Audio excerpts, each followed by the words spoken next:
আমি সেই অভিমান, রুদ্র মোহাম্মদ শহীদুল্লাহ। আমি সেই অবহেলা, আমি সেই নতমুখ। নীরবে ফিরে যাওয়া, অভিমান ভেজা চোখ, আমাকে গ্রহণ করো।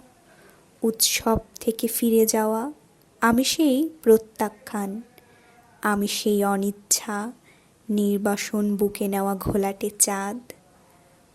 আমাকে আর কি বেদনা দেখাবে? তপ্ত সীসার মতো পুড়ে পুড়ে একদিন কঠিন হয়েছি, শেষে হয়েছি জমাট শিলা। তবু সেই পাথরের অন্তর থেকে কেঁদে ওঠে একরাশ জলের আকুতি। ঝর্ণার মতো তারা নেমে যেতে চায় কিছু মাটির শরীরে।